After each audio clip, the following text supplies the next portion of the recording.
Ça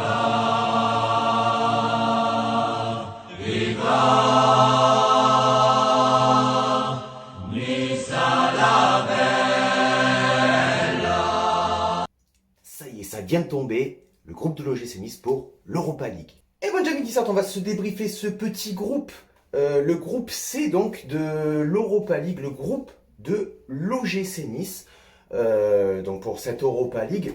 Et au passage, Romelu Lukaku a été élu meilleur joueur de l'UEFA pendant les tirages de l'Europa League.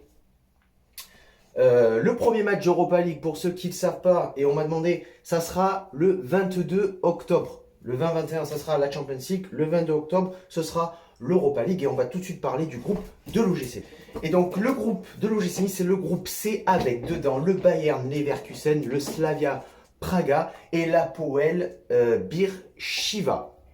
On s'en sort plutôt pas mal, sachant que dans le pire tirage qui aurait pu être possible de l'OGC Nice, on aurait pu avoir soit Arsenal-Tottenham, du chapeau 1, ensuite la Real Sociedad et le Milan AC.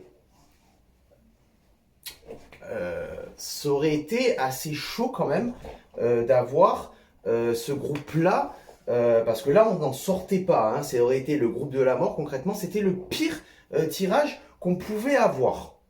Donc là concrètement, moi je trouve qu'on s'en sort plutôt bien. Comparé à Lille quand même qui va se taper le Celtic, le Milan AC et le Sparta Slavia je crois, qui est quand même un groupe très compliqué et très relevé. Nous on s'en sort plutôt bien.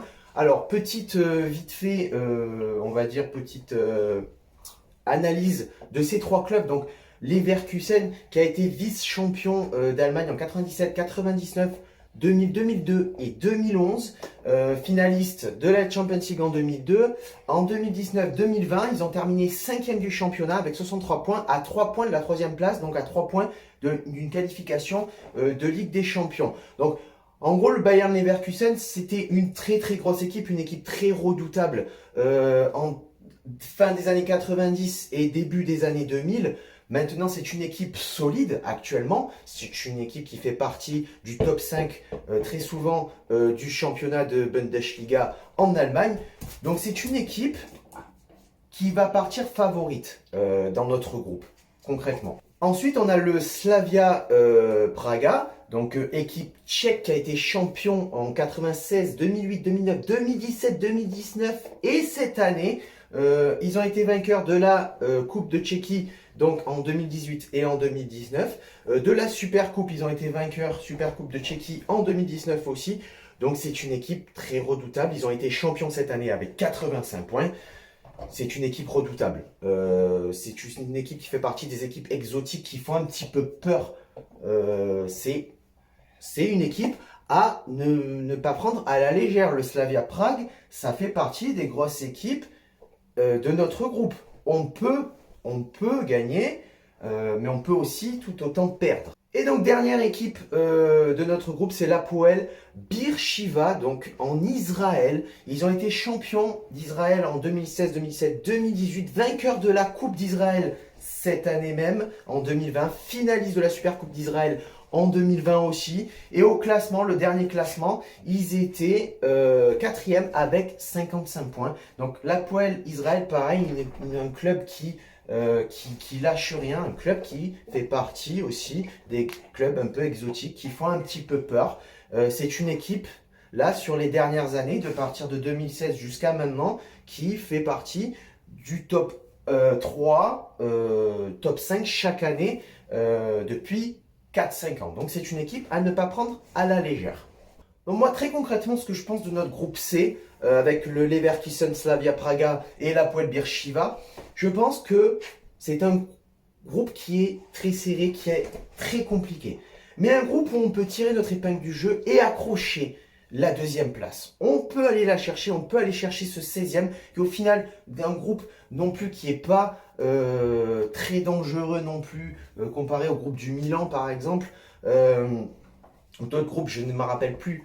On peut sortir notre épingle du jeu. Et ça va dépendre de quoi? Ça va dépendre de notre fin de mercato qui va se terminer dans 3 jours là. Va falloir recruter là les gars, parce que avec la blessure de Boudaoui jusqu'à la fin de l'année, ACM qui est blessé, enfin je crois qu'on a besoin de renfort là concrètement. Hein, on a besoin de renfort, c'est possible, de par aussi Vieira, de la tactique qu'il va mettre en place, il va falloir qu'il change tout et qu'il trouve une tactique qui va mettre chaque joueur de l'OGC Nice vers l'avant, hein, qui va mettre le potentiel des joueurs en avant.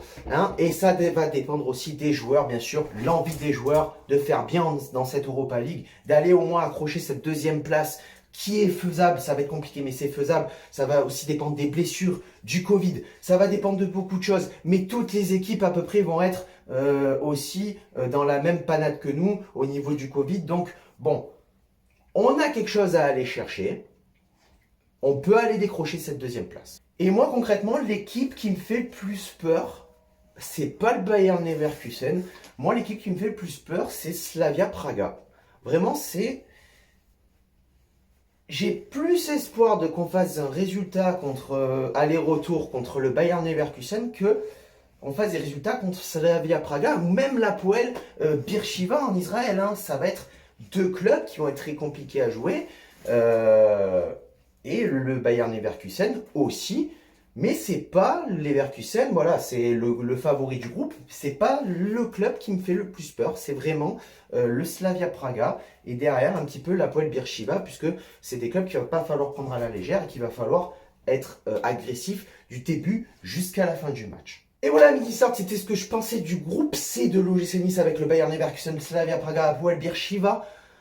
Voilà ce que je pense qu'on peut faire. On peut sortir vainqueur. En tout cas, au moins accrocher la deuxième place, c'est faisable. Maintenant, il va falloir peut-être se bouger en mercato sur les 3 derniers jours qui restent. Hein. Le fax, ça existe pour les signatures. Hein. Faire attention aux blessures. Vieira, change ta tactique et on peut aller chercher quelque chose dans cette Europa League cette année. Sur ce, ciao viva, la Bayeta, Issa Nissa.